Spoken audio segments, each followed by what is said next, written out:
Puji Tuhan, haleluya.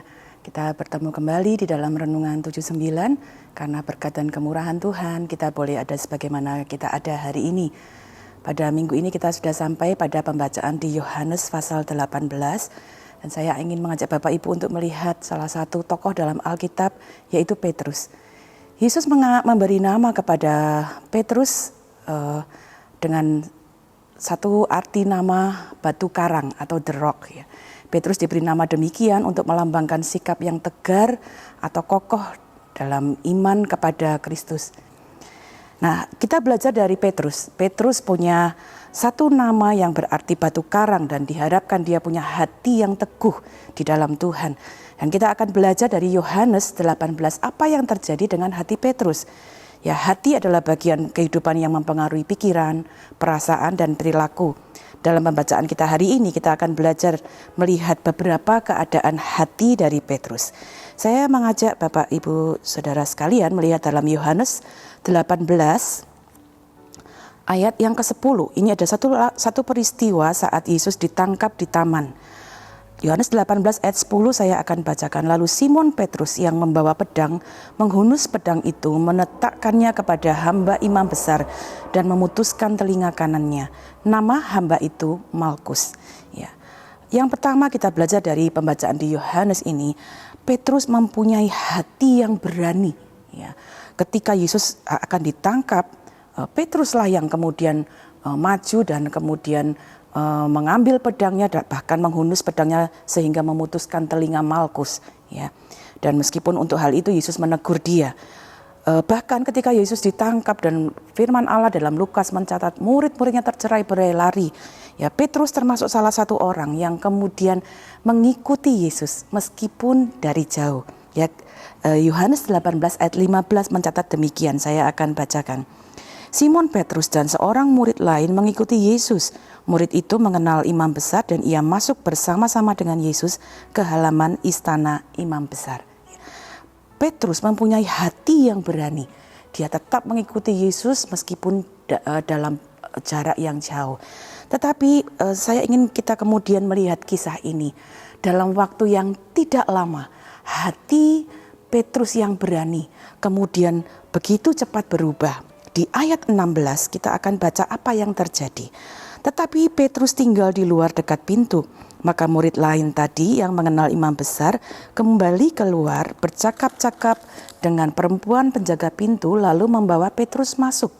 Maka kata hamba perempuan penjaga pintu kepada Petrus, "Bukankah engkau juga murid orang itu?" Jawab Petrus, "Bukan." Ya. Pada saat yang berdekatan, hati Petrus yang tadinya berani begitu cepat berubah hingga menjadi hati yang dipenuhi oleh ketakutan. Dan itu membuatnya tidak ragu untuk kemudian justru menyangkal Yesus sebanyak 3 kali. Ayat 17 tadi kita baca, ayat 25, 26 dan 27 saya akan bacakan. Simon Petrus masih berdiri berdiam. Kata orang-orang di situ kepadanya, "Bukankah engkau juga seorang muridnya?" Ia menyangkalnya, katanya, "Bukan." Kata seorang hamba imam besar, seorang keluarga dari hamba yang telinganya dipotong Petrus, "Bukankah engkau kulihat di taman itu bersama-sama dengan dia?" Maka Petrus menyangkalnya pula, dan ketika itu berkokoklah ayam. Bapak Ibu Saudara, hati Petrus begitu cepat berubah, bukan saja menjadi hati yang takut dan kemudian menyangkal Yesus, tetapi hatinya kemudian juga dipenuhi oleh kesedihan. Ya, Lukas 22 mencatat kejadian yang sama, dan ada catatan bagaimana setelah Petrus menyangkal, ya, hatinya kemudian juga berubah. Ya, dalam Lukas 22 ayat yang ke-61 saya akan bacakan. Lukas 22 ayat 61. Lalu berparinglah Tuhan memandang Petrus, maka teringatlah Petrus bahwa Tuhan telah berkata kepadanya, "Sebelum ayam berkokok pada hari ini, engkau telah 3 kali menyangkal aku." Lalu ia pergi keluar dan menangis dengan sedihnya. Ya, hati Petrus kemudian berubah lagi dengan hati yang sedih, dia menangisi kegagalannya. Ya, tidak cukup sampai di situ, kematian Yesus memang mengubahkan banyak hal dalam kehidupan murid-muridnya. Bahkan pembacaan kita di dalam Injil Yohanes pasal 21, nanti Bapak Ibu juga dapat melihatnya. Yohanes 21, ya. mencatat ada satu peristiwa yang kemudian juga terjadi. Saya akan bacakan Yohanes 21 ayat 3. Kata Simon Petrus kepada mereka, "Aku pergi menangkap ikan." Kata mereka kepadanya, "Kami pergi juga dengan engkau." Mereka berangkat lalu naik ke perahu, tetapi malam itu mereka tidak menangkap apa-apa. Bapak, Ibu, Saudara, mari kita melihat perubahan-perubahan yang dialami oleh Petrus.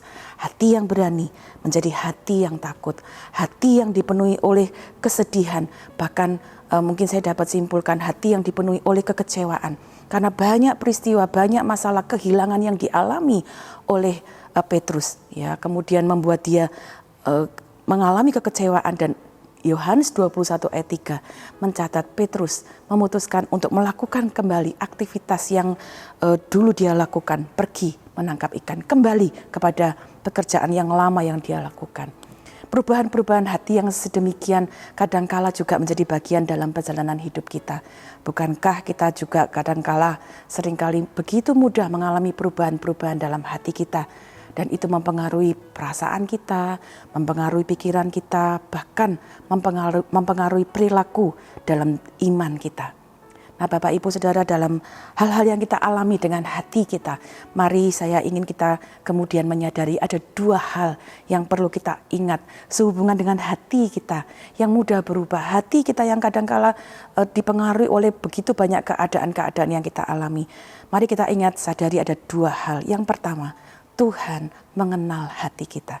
Apapun keadaan hati kita hari ini, berani, takut, sedih, kecewa, Tuhan sungguh mengenal hati kita. Mazmur 44 ayat 22 mencatat demikian. Saya akan bacakan Mazmur 44 ayat 22 mencatat demikian. Masakan Allah tidak akan menyelidikinya karena Ia mengetahui rahasia hati. Apa yang di dalam hati kita mungkin tidak dapat semua orang tahu, tetapi sesungguhnya Tuhan sangat mengenal hati kita. Karena itu apapun kondisi hati kita hari ini, bawa itu kepada Tuhan, ceritakan kepada Tuhan. Dia sangat mengenal hati kita. Dan yang kedua, Dia bukan hanya mengenal hati kita, tapi Dia sanggup memulihkan, menguatkan, membaharui, menyentuh hati kita. Seperti yang ayat firman Tuhan dalam Yehezkiel pasal yang ke-36 ayat 26 mencatat demikian. Saya akan bacakan Yehezkiel 36 ayat 26 berkata demikian. Kamu akan kuberikan hati yang baru dan roh yang baru di dalam batinmu, dan aku akan menjauhkan dari tubuhmu hati yang keras dan kuberikan kepadamu hati yang taat. Bapak, Ibu, Saudara sekalian, sungguh kita bersyukur dapat menyadari hal ini. Ada Tuhan yang mengenal hati kita, dan bahkan yang kedua, Tuhan yang sanggup untuk memulihkan hati kita, membaharui, bahkan menguatkan hati kita. Dan itu pun yang terjadi pada Petrus, ya. Di Yohanes 21 tadi kita membaca bahwa dia kembali kepada pekerjaan yang lama. Tetapi di Yohanes yang sama, di Injil Yohanes yang sama, kita melihat ada sesuatu yang terjadi ketika Yesus yang mengenal hati Petrus dan sanggup melakukan sesuatu, memulihkan dan membaharui hati Petrus. Mari kita lihat Yohanes 21 ayat yang keempat. Ketika hari mulai siang, Yesus berdiri di pantai, akan tetapi murid-murid itu tidak tahu bahwa itu adalah Yesus. Bapak, Ibu, Saudara sekalian, sementara Petrus dan murid-muridnya kembali mencari ikan, Yesus justru datang mencari mereka. Yesus yang penuh dengan kasih, dan kasih Yesus adalah kasih yang agape, kasih yang mulia, kasih yang mencari hati-hati yang terhilang. Itu yang juga dia lakukan kepada Petrus. Itu sebabnya Petrus dapat mengalami diubahkan, dipulihkan, karena Tuhanlah yang mencari dan memulihkan kehidupannya. Hati Petrus yang berjumpa kembali dengan Yesus dipulihkan, hatinya kembali disegarkan sehingga dapat memiliki hati yang kembali mengasihi Tuhan. Ayat 15-17 mencatat ada pertanyaan Yesus kepada Petrus. Yohanes 21 ayat 15-17. Sesudah sarapan, Yesus berkata kepada Simon Petrus, "Simon anak Yohanes, apakah engkau mengasihi aku lebih daripada mereka ini?" Jawab Petrus kepadanya, "Benar Tuhan, Engkau tahu bahwa aku mengasihi engkau. Kata Yesus kepadanya, gembalakanlah domba-dombaku.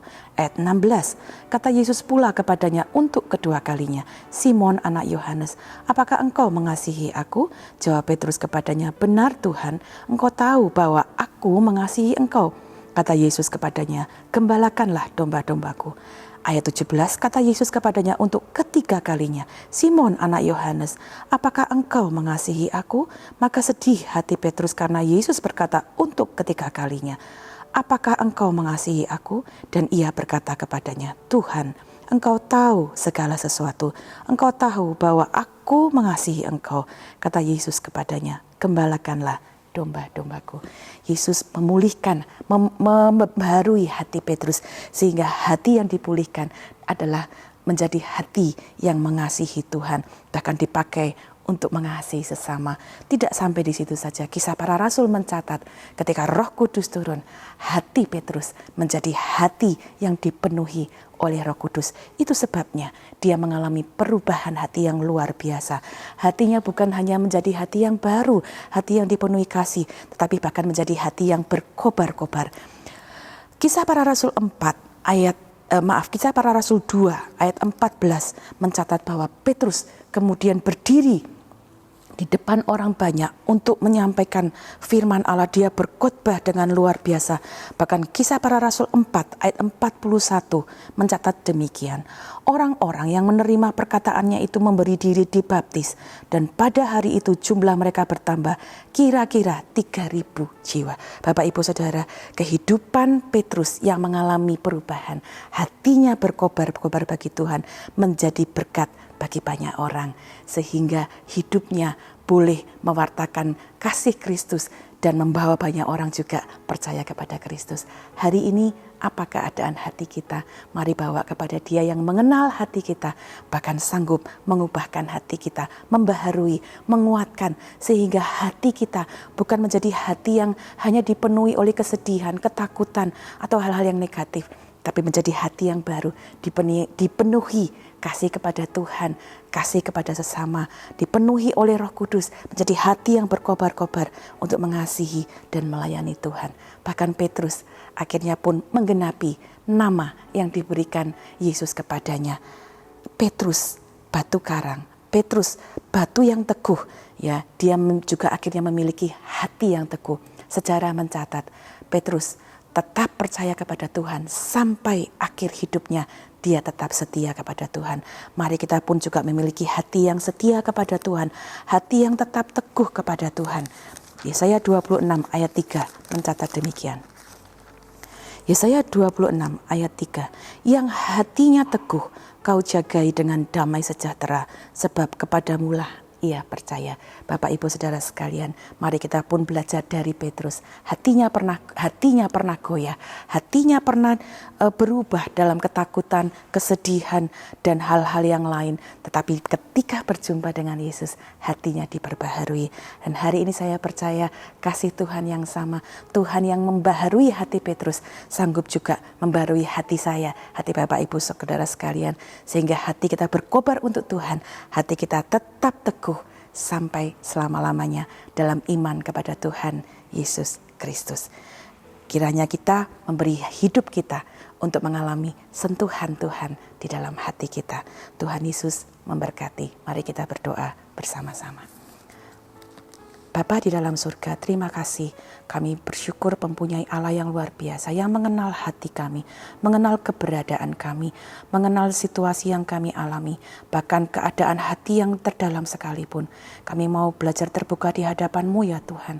Engkau yang mengenal hati kami, Engkau yang kiranya juga akan menguatkan, membaharui, memulihkan, memenuhi kami dengan kuasa Roh Kudus-Mu, supaya hati kami dibaharui, bahkan menjadi hati yang dipulihkan, berkobar-kobar untuk melayani Tuhan, bahkan tetap teguh di dalam iman, percaya kami kepadamu, sampai kami berjumpa kembali dengan Engkau. Terima kasih Tuhan, hari-hari ini boleh ada tantangan, boleh ada kesulitan, tapi kami percaya hati yang teguh kepada Tuhan, Kau jagai dalam damai sejahtera-Mu. Terima kasih untuk firman-Mu, biarlah ini menjadi kekuatan buat kami semua. Kami terima dengan penuh ucapan syukur di dalam nama Tuhan Yesus Kristus. Haleluya.